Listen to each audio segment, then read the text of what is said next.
Let me give you 5 magical words that a narcissist passionately hates. I mean, passionately. They can't stand these words. And I'm not talking about no, they hate it. But there are some words they do not want to hear, they do not like hearing. Let's find out what these words are. I'm your host, Danish, a narcissistic abuse recovery professional. Welcome to my channel. If you are new and have not subscribed already, please make sure to subscribe before we begin with number one, because as I always say, I request your subscription to the channel helps in spreading awareness about narcissistic abuse. First word, whatever. A narcissist needs to know what is going on in you. They need to know if you're feeling something because of what they just said or did. They cannot stand unpredictability. They need to be certain of what they are producing in you, how they're impacting you. They cannot stand your neutral stance. If you tell them whatever, you're insulting them basically. Of course, in their head, that is how it is seen. You're telling them you're not important, you don't matter to me, or what you're doing doesn't have any power over me, or the worst, you are stupid, you are an idiot. All these things they fundamentally believe about themselves or are afraid of believing. It is their true nature. They are stupid in so many ways. They are an idiot. But the moment you say it, the trigger, the unconscious material, the unresolved trauma, the unresolved stuff comes boiling to the surface and they become aware of it. In other words, they feel shame. And the moment they feel shame, they rage. That is their go-to response. So whenever you say whatever, you are minimizing their importance. You're making them feel small in a way. That's why they cannot stand this word. Number two, and the obvious one, disagree. You cannot disagree with a narcissist. You cannot tell them, I disagree with so and so. In a healthy relationship, disagreement is welcomed. In fact, it's important and vital for the relationship's growth.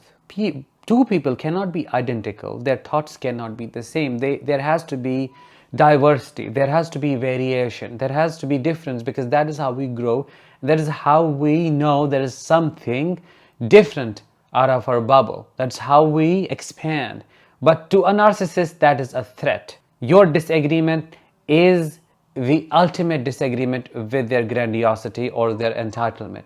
You are basically disagreeing with the fact that they are better than everybody else and they know everything and that they are omnipotent. So they cannot stand your disagreement, no matter how politely you say it. You may say, I beg to differ, or I would like to disagree here, hope you don't mind. You can butter it in any way you want to, but the moment they hear the word disagree, they're done. They're triggered, they're activated, they won't listen anymore. Number three, goodbye. Some narcissists struggle with abandonment, and this abandonment is not the type of abandonment that you or any other trauma survivor might struggle with. Fear of abandonment, fear of being left alone. No, this abandonment that we're talking about is more about being left in the middle of something that is really important for the narcissist. For example, proving they're right. If you leave them during an argument while they are going on and on and on and rambling and ranting and trying to put you down, you are essentially telling them, no, you don't matter.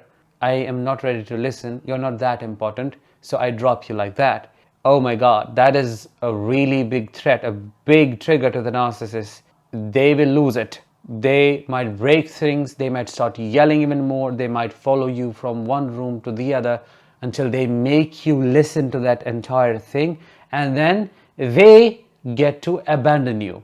If a narcissist perceives some kind of abandonment from you, they have to be the one to abandon you first. It's like, how dare you? Who are you to even think that you can abandon me? I will show you who is the boss here. I will abandon you first. Number four, later. Narcissists are driven by impulsivity and instant gratification. If they need something from you, they need it right there and right now. They don't like to hear later. They do not like to have pauses. They are impatient, extremely impatient. It reminds me of my father, who, if wanted something from me, had to get it right in that moment. There was no pause, there was no space to think. I had to decide, like right there. That is how I learned to fawn. That is where people pleasing comes from. We do not believe we have some choice and any kind of free will. That's why one of the most fundamental things, freedom, has been the biggest gift to me, the biggest gift that I have relished. It may be normal to other people, but the freedom to choose, to decide what I eat, what I do next, where I go, and to be in my own space, I think that is the best thing that could ever happen to me. Because narcissists don't give you that liberty. Later is like saying never to them.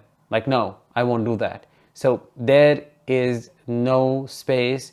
You are cornered, you're trapped, they are in command, they have to demand, and you have to obey. That is how it goes. Those are the rules. Number 5, and the most famous one, no. You guessed it right. No is the word they cannot hear, and sorry is the word they cannot utter. You know it why they do not like no. Because you are an extension, you are a puppet, you are an object, you are the function, you are the thing they got in to offer them services. So you have to work like an animal, like a donkey. You have to go on round and round and round. You cannot get tired. You cannot have needs or wants. You cannot rest. You cannot sit. You cannot tell them off. You cannot expose their behavior. You cannot have a boundary. You cannot say things like, no, I don't think I am ready to do that, or I don't think you should speak that way to your child. No, it is their child. Who are you to tell them what to do? Everything is taken to their damn miserable, shitty, pathetic, petty ego. It's all about that fragile thing that breaks like this. And they come into rescuing it by trying to bulldoze you, by trying to demolish, destroy you. You cannot say no to me. That's why boundaries with monsters do not work. If they have power, influence, and strength to come after you and have the money to do so as well, and they will try to go after every no that you put in place and turn that into a yes. I've seen it happening in so many divorce cases, unfortunately, and I have so many stories to share, but that is for another time. And that is the reason why you have to be strategic when fighting them, because directly putting these boundaries sometimes doesn't work. They're not that simple to deal with. Which one of these words do you think they hate the most? Drop your answers below, and do not forget to book your spot for an online workshop I'm doing on how to break a trauma bond with a narcissist in 5 practical steps. This workshop is happening on 2nd and 9th March, and I only do it twice a year. So book your spot now. Click the I button above or the link in description, and I'll talk to you very soon in the next one. Until then, as always, let the healing begin and continue.